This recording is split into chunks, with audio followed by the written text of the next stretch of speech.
Hello and welcome back to another episode of What's in the Box.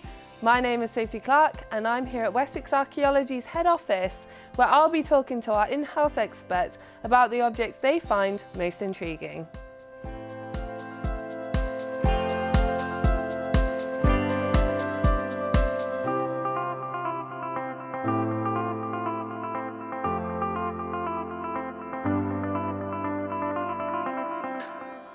Today I'm joined by Si Cleggett, who was the project manager for the Army Basing Programme.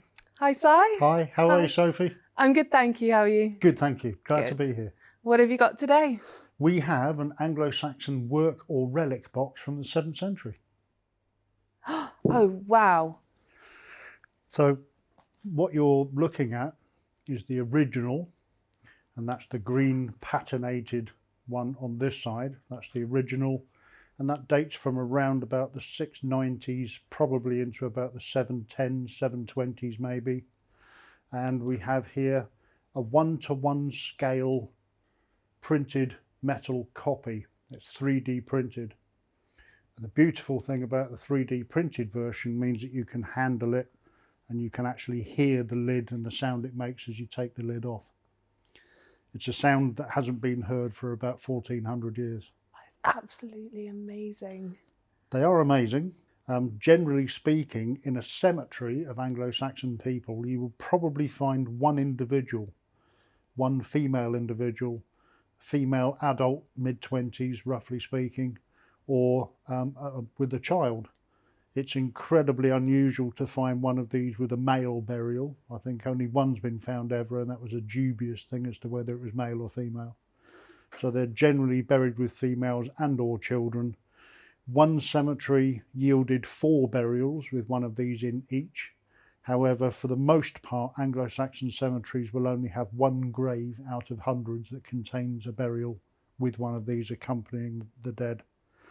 I think for the purposes of sound, that sound of replacing the lid is something that hasn't been heard in 1400 years, which for me, 3D printing is an incredible thing.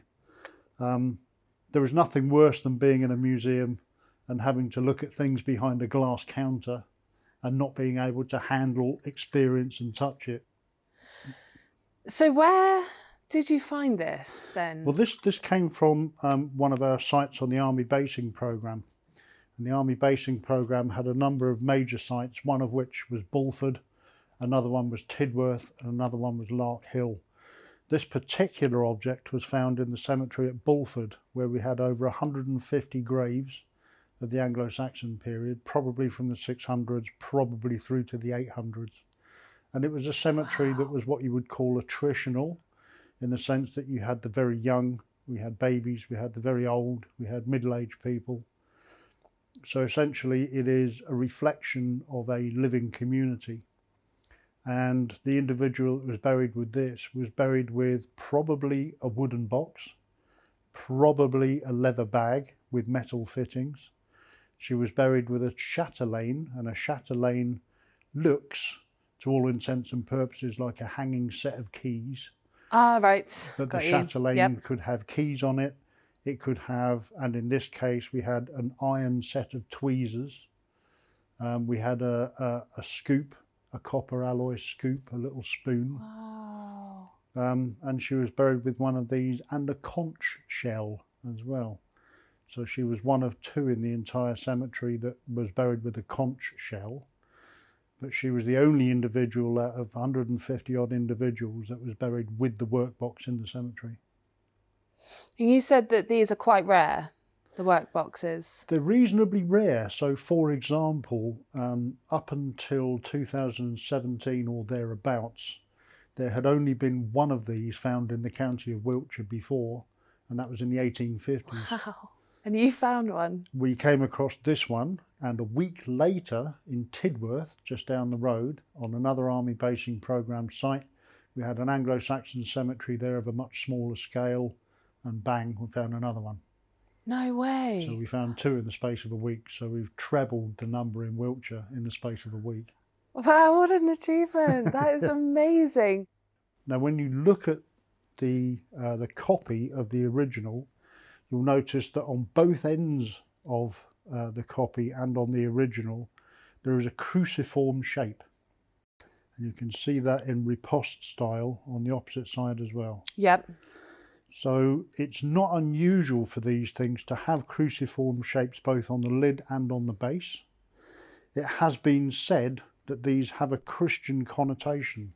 There is some message that is coming out from the makers of these things that infer a Christian concept. Now, the date of the burials of the vast majority of workboxes is getting into the last quarter of the 7th century, so around about 675, getting into 690 and potentially into the 710s. That's what we would call a conversion period.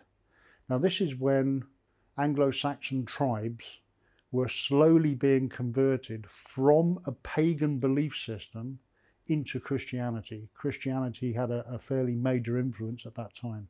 Okay. So we're seeing a change from a pagan belief system all the way into a Christian belief system, and that carries with some of the Christian iconography, some of the imagery that runs with it.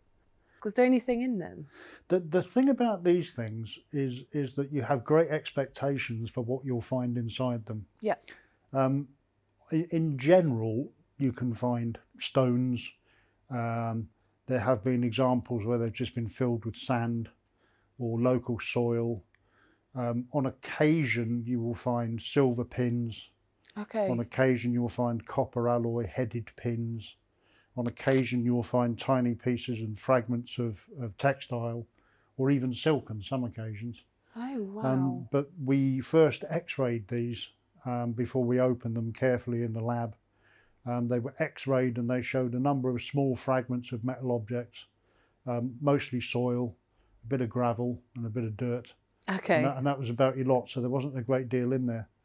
But I think the decoration on these things, particularly on this example, gave away some of the concepts Absolutely. that you would have been looking for inside the box itself. Thank you so much. My pleasure. That was absolutely amazing. My pleasure. Thank you very much. No worries.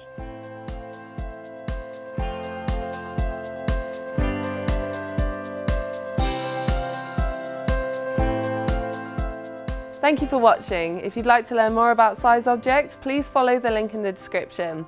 You can also follow us across our social media channels, and don't forget to like and subscribe.